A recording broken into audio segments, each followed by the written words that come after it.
It's a really powerful concept, the beginner mind, and it removes the ego.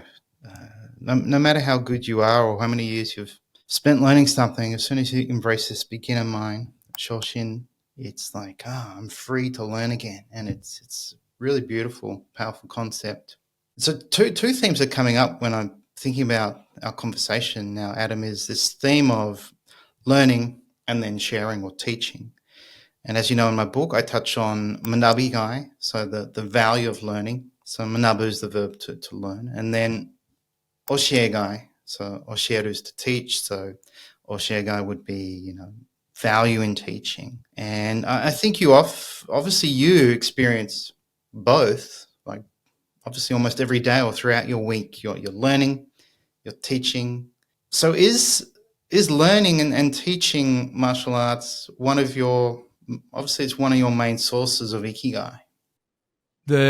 Wow, that's another good one that I'm gonna kind of sit in and think about here. The martial art itself, like I'll give you an example, Nick.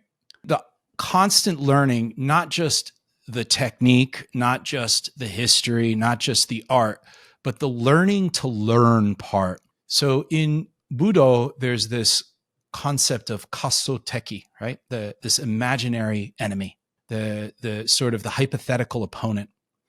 And when we train, I know I believe I've never studied Iaido, but I believe that this is a pretty big thing among the Iaido community. But for us, and when we do our own Jishu Keiko, the solo training, it's called, Mm-hmm.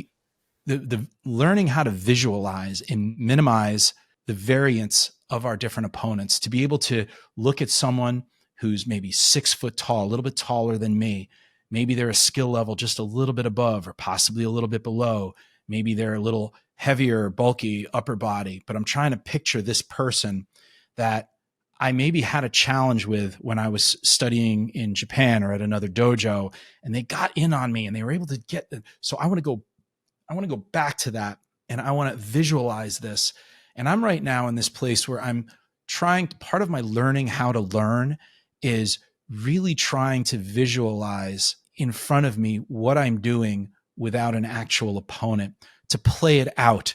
And this is something, as a teacher of children, one of the first things that we teach is this these tobi waza, these like leaping techniques.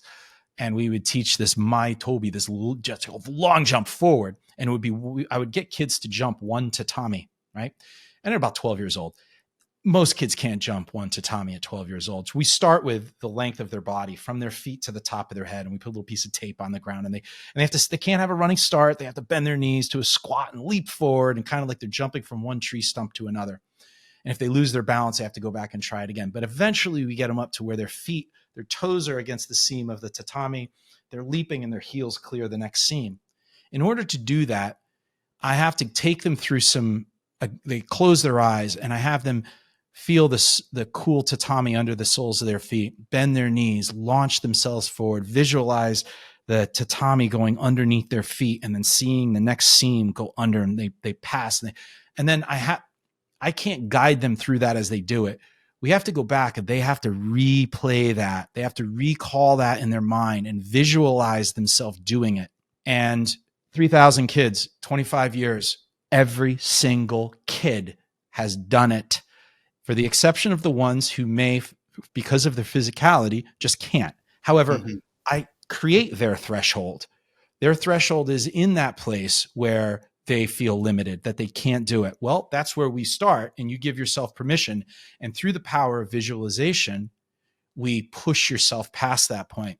This is extremely important in your own solo training, that you don't just sit there and wave your arms around with a bokken or a wooden sword, or you don't just do like a karateka, just doesn't stand there and do forms in a mirror and swing their arms around, that they're actually creating and using the intention of their kamae, the language of their body, and they have a purpose in front of them, always in front of them. And this is where I'm at right now. So when we talk about that, like always a student and always trying to learn how to learn, well, here I am with those children jumping over the tatami. I'm still doing that.